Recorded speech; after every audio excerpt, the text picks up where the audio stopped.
আলহামদুলিল্লাহ, মসজিদের বরকত অনেক। যেখানে 2 রাকাত নামাজে একটা উমরার সওয়াব পাওয়া যায়। আর মাশাআল্লাহ এখানে মানুষ সমুদ্রের মতো স্রোত।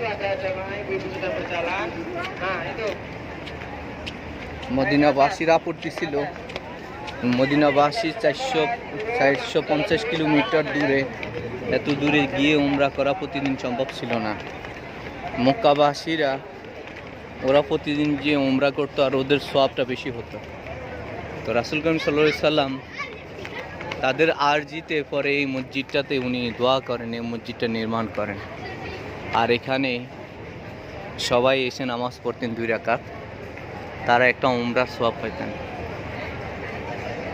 মাশাআল্লাহ, অনেক সুন্দর মসজিদটা।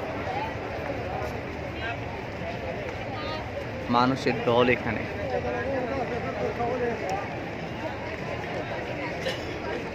আল্লাহ আমার দোয়াটা, আমার নামাজটাও কবুল করুক, আমিন।